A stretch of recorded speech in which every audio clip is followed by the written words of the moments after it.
El debate de la economía, con Jordi Benítez.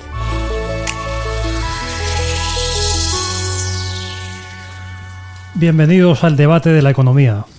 La quita de deuda a las comunidades autónomas suena muy bien a algunos, y el gobierno la está vendiendo como una gran oportunidad para que con ello las comunidades puedan invertir más en el estado del bienestar. Pero detrás de ello hay una realidad innegable. La deuda no se evapora. Si la asume el Estado, la pagaremos con nuestros impuestos todos los españoles. Por eso líderes regionales como el presidente de la Junta de Andalucía, Juanma Moreno, han dicho que no asumirán esa quita de deuda, que es voluntaria por parte de las comunidades autónomas. Andalucía sería la más favorecida, pero Moreno ya ha dicho que no les hace falta. La región tiene el menor nivel de deuda de los últimos 12 años y la mitad de deuda por habitante que Cataluña. Moreno, Feijóo y el PP ven la quita de deuda como un pago más de Sánchez e Illa a los catalanes, que son quienes realmente tienen un problema importante con su deuda. Parece que esta jugada puede salirle mal al gobierno, y la reducción de jornada también. Yolanda Díaz percibe que Junts no va a darle el apoyo que necesita y amenaza con poner en marcha por decreto el registro horario, una plataforma digital a la que accedería la Inspección de Trabajo y que podría suponer mayores multas para las empresas. La votación sobre la reducción de jornada será el próximo día 10. Junto con estos temas nacionales, estamos pendientes de lo que pueda ocurrir en Francia.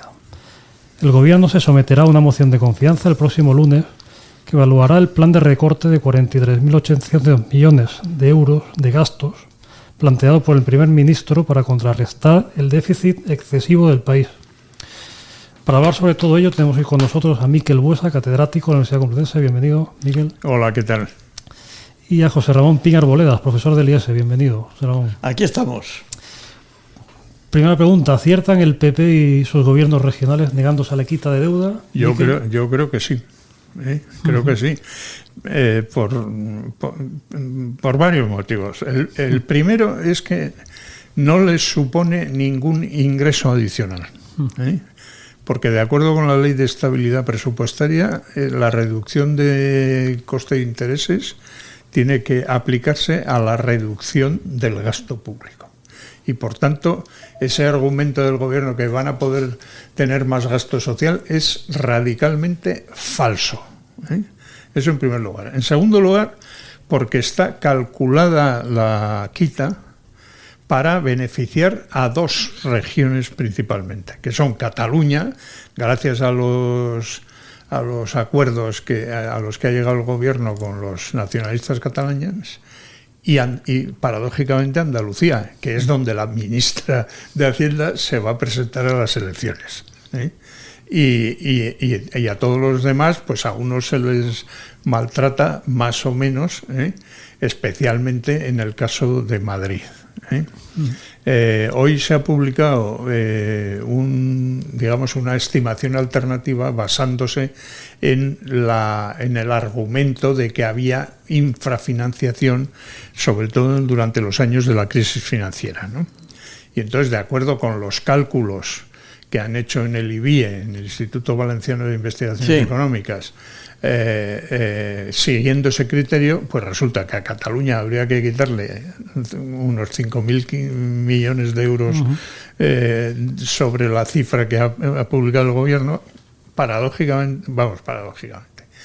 A Andalucía se queda más o menos como está, pero en el caso de Madrid, pues se aumentaría en unos 2.000 millones de euros, y en el caso de la Comunidad Valenciana en 5.000 millones de euros. Y en otros casos ya cantidades menores y tal, pero estos son los más llamativos. Entonces, pues no, digamos que la medida ni tiene solvencia técnica, ni responde a criterios razonables de carácter económico-financiero. Responde a los intereses de la ministra de Hacienda para presentarse a las elecciones y a los pactos de Sánchez para que le voten los nacionalistas en el Congreso. José Ramón, ¿tú cómo lo ves? Pues yo estoy básicamente de acuerdo con Miquel, pero además hay una razón filosófica, y es lo que los economistas llaman el moral hazard o el riesgo moral, y es que cuando tú de vez en cuando cancelas deudas de forma, digamos, alegre y gratuita, pues lo que ¿Promocionas qué es?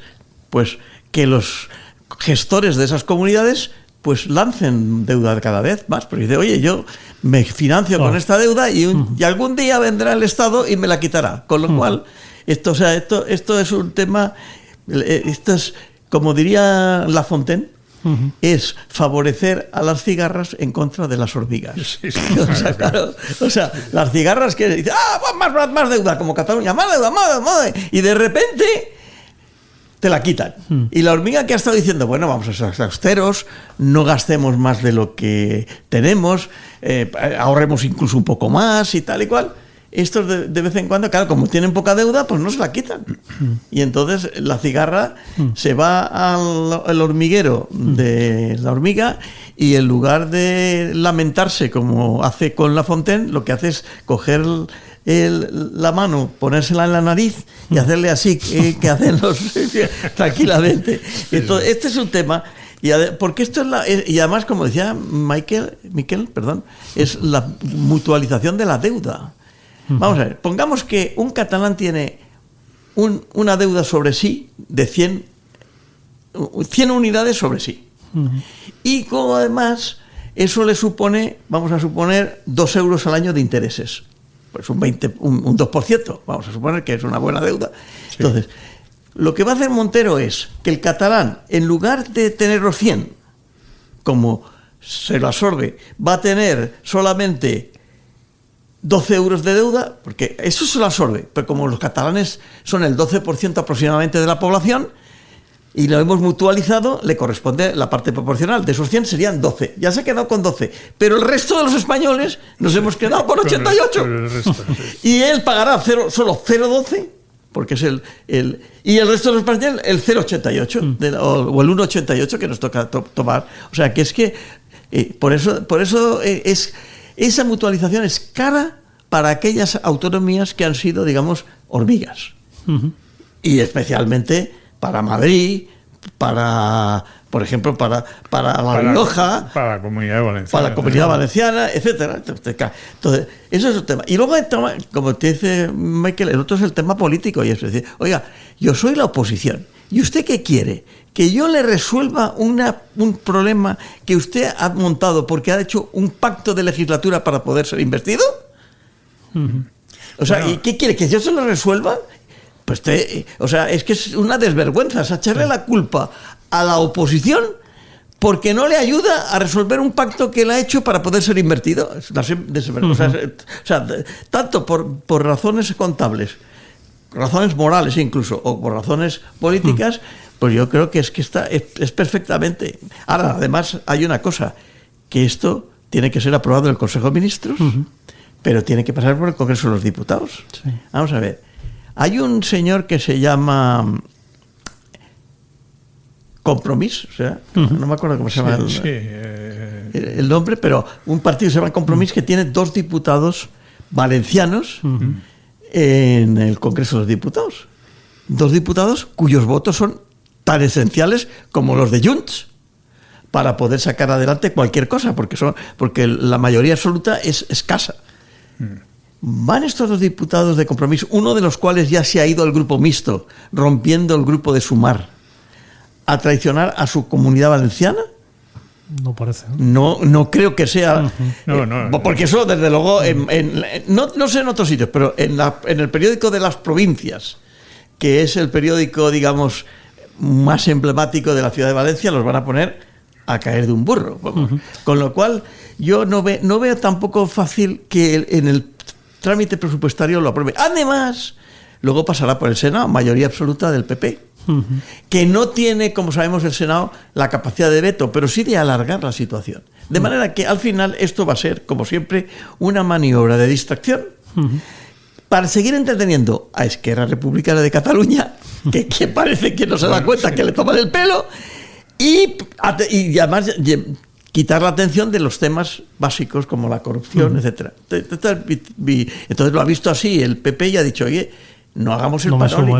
No hagamos el panoli. Bueno, pero además hay que tener en cuenta que esto es el primer paso de una operación de mucha más envergadura, que es la operación del llamado cupo catalán, Claro. que yo le llamo cupocat.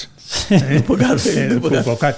Que consiste en que la Generalitat de Cataluña se quede con la recaudación de los impuestos en Cataluña. Claro, imaginémonos por un momento uno que se compra un coche, uno de Albacete, que se compra un coche fabricado en Cataluña y paga el IVA correspondiente.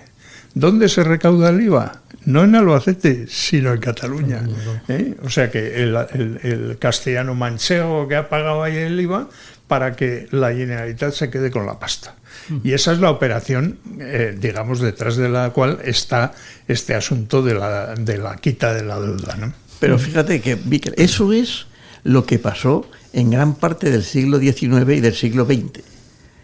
Porque Cataluña, que decía, España nos roba, lo que hizo fue ir al gobierno central y decirle, oiga, suba usted los aranceles para que el paño inglés no entre y yo pueda vender en el resto de España. Y ahí, y claro, entonces, toda la época de la Renaixença catalana, con esas construcciones tan maravillosas, porque desde luego lo que son es unos, especialmente en construcción, arquitectos son maravillosos, y todo el desarrollo industrial de Cataluña, del textil, como ellos dicen, se hizo a costa de cerrar los mercados para que ellos pudieran vender en el resto de España. Bueno, pero eso no solo afectó a los catalanes, también a los vascos. Bueno, también cerraron. A la industria pesada vasca. Claro.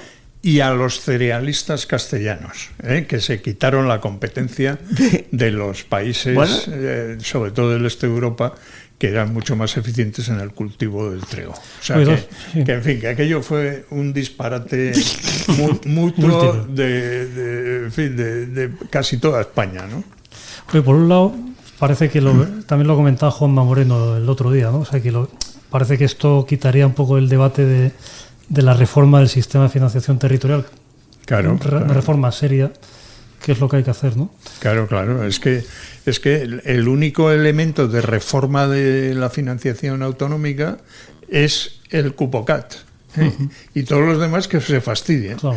A todos los demás les va a tocar, si se lleva a cabo en las dimensiones que pretenden los nacionalistas catalanes, pues les va a tocar en el resto de España, salvo el País Vasco y Navarra. Sí, porque van en su cupo. 500 o 600 euros por habitante. Eso son muchas escuelas, son muchos hospitales, son mucho transporte público en sitios donde, en fin, el servicio público de transporte es importante, en las grandes ciudades, como el caso de Madrid, o en fin, o pueden ser Sevilla o Alicante o Valencia, Valladolid, etcétera, etcétera. Entonces, claro, no es una operación inocua, es una operación que va a implicar una pérdida muy importante de bienestar en toda España, menos en Cataluña. Bueno, la ministra Montero últimamente está diciendo que todo va a ser en función de la población. ¿Por qué? Porque, claro, Cataluña tiene mucha población, pero hay otra comunidad autónoma que tiene mucha población. Otras dos, que son Andalucía y Madrid. Y Madrid. Pero Andalucía es donde ella se va a presentar el año que viene, porque Madrid aún tardará. Pero las elecciones andaluzas son el año que viene.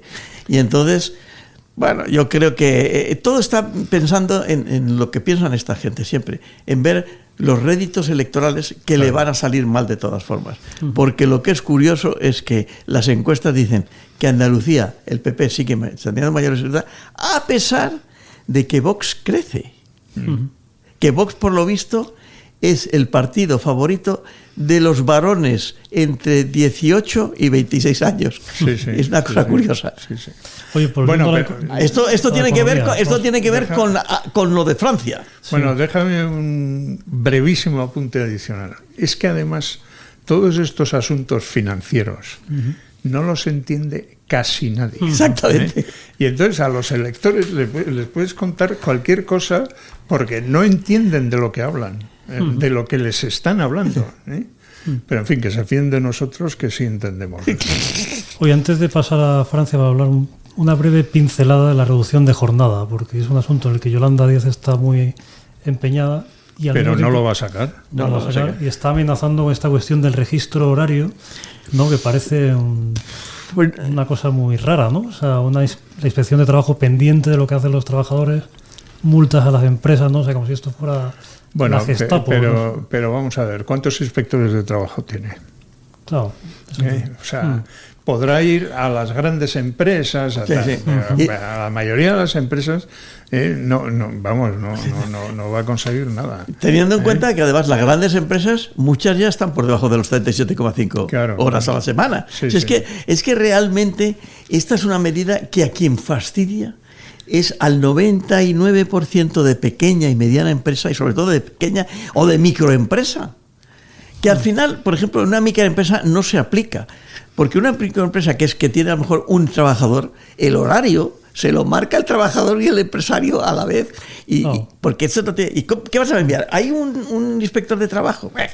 Esto yo creo que son, digamos, tonterías que se dicen. Sí. Y además, y lo mismo, también ella quiere llevarse para las elecciones generales, que por lo que duren, lo que tarden, lo que quiere llevarse es algún tipo de éxito. Y en eso se equivocan los políticos.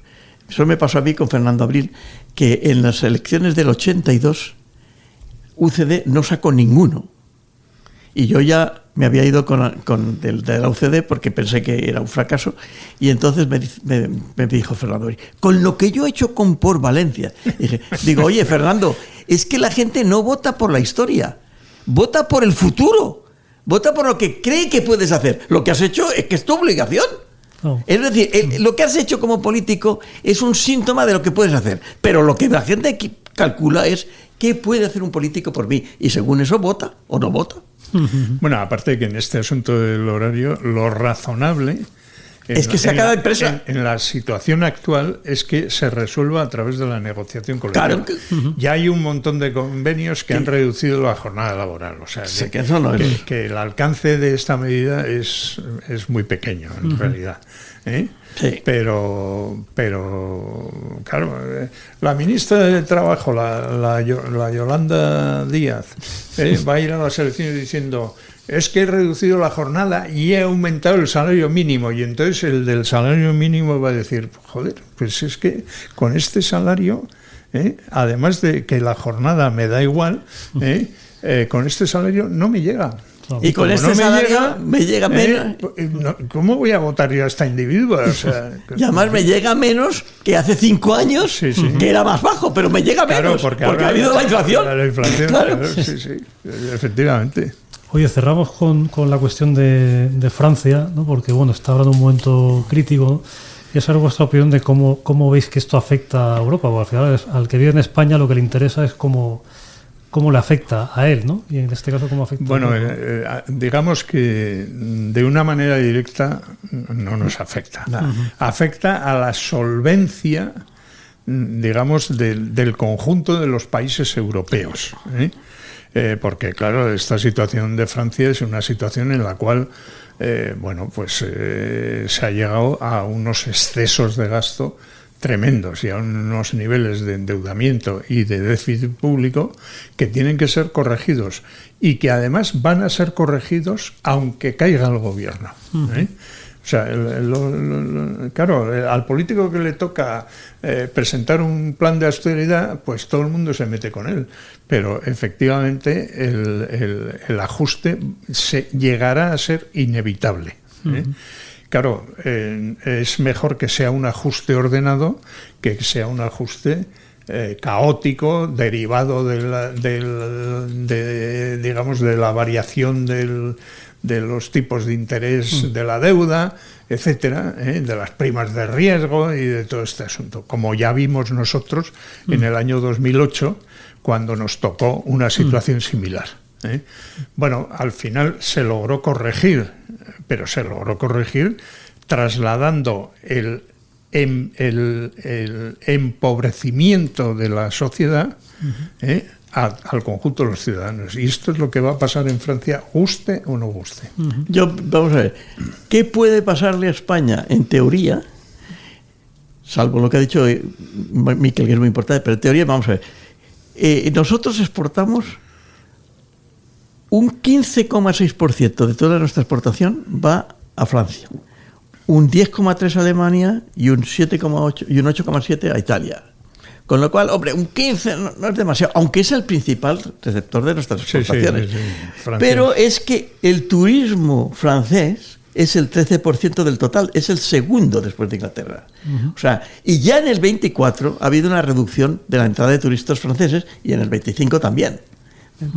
Entonces, hombre, va a haber una influencia. Como dice Miquel, que va a haber un empobrecimiento general de la población, pues va a haber una influencia no muy grande. Pero lo que dice Miquel es lo más importante. Claro, si eso lo que hace es que acaba con la confianza en la deuda, por ejemplo, de toda la zona euro, de todos los países de la zona euro, los tipos de intereses de nuestra deuda subirán. Es verdad que nosotros tenemos una prima de riesgo del 60 y Francia del 80. Es decir, en estos momentos se fían más de España que de Francia, los inversores generales. Pero claro, al final subirán todas las primas de riesgo. La prima de riesgo, además, si sube toda, como sube la de Alemania, a lo mejor no sube en números la prima de riesgo, porque la prima de riesgo es la diferencia con Alemania, pero si sube Alemania, también subimos nosotros. Claro. Y entonces, bueno, eso ya está pasando en este momento. Claro. O sea, están subiendo, los tipos de la deuda están subiendo en Francia, en Italia, en Alemania y en algunos otros países. Claro, y entonces, los diferenciales... Por eso estamos en el 60. Claro. Porque nosotros subimos un poco menos, pues estamos... Porque eso es un diferencial. De manera que, en mi opinión, no va a ser muy, muy importante, salvo que haya un efecto dominó. Hay que tener en cuenta que Alemania está en recesión. Sí, claro. ¿Sí? Si Francia entra en recesión. Y además tenemos el tema de los aranceles de Trump, y hay un efecto dominó, entonces sí que hay que preocuparse. Bueno, pero también es un espejo en el que nos podemos mirar, porque nuestros niveles de deuda son muy altos. Claro. Y nuestro déficit público, que se ha ido reduciendo y tal, pero en fin, por lo que oímos, los planes expansivos de gasto que tiene el gobierno actual son muy grandes, sobre todo porque se va a tener que enfrentar a unas elecciones en un plazo, en fin, como máximo de 2 años. Entonces, todo esto puede acabar siendo, digamos, la situación francesa puede ser el espejo en el que tengamos que mirarnos, porque tendremos que hacer lo mismo posteriormente. Un espejo en el cual hay un tema político, que es el 60% de los franceses, según las encuestas, saben cuál es la solución. ¿Sabes cuándo dicen? Dicen que dimita el señor Macron. Claro. Esta es la solución. Porque es el que no consigue un gobierno. Pero claro, el problema del señor Macron es que si él dimite y hay elecciones presidenciales, lo que es seguro es que el partido de Le Pen llega a la segunda vuelta. Sí, probablemente. Seguro, no seguro. Pero bueno, de todos modos... Y si ganase, eso no solamente cambia el panorama económico, sino cambia el panorama político de la Unión Europea. Bueno, porque la Unión Europea es Francia y Alemania coaligadas. Pero una Le Pen ganadora presidenta... No sería igual que... No sería igual, pero se enfrentaría al mismo problema. Eso sí. Y la solución a ese problema no consiste, como piensan a gente de izquierdas, seguro que Mélenchon seguro que piensa así, ¿no? ¿Cómo se soluciona esto? Imprimiendo billetes. Pues no. Pues no se soluciona. Se soluciona de la misma forma que dice Bayrou. Claro. Ahora, el problema es que una Le Pen o un Le Pen, porque no va a ser Marie Le Pen, va a ser otra persona a la que llegue a presidencia, le pasaría un poco como Meloni. Aunque los franceses no son los italianos, porque los italianos son unos tipos que salgan como salgan o con quien salgan al principio de la guerra, siempre acaban con los ganadores. Los franceses no son iguales. Bueno, pues muchas gracias. Terminamos aquí. Muchas gracias, Miquel Buesa, José Ramón Pin Arboledas, y a ustedes por seguirnos. Y les esperamos en una próxima edición del Debate de la Economía.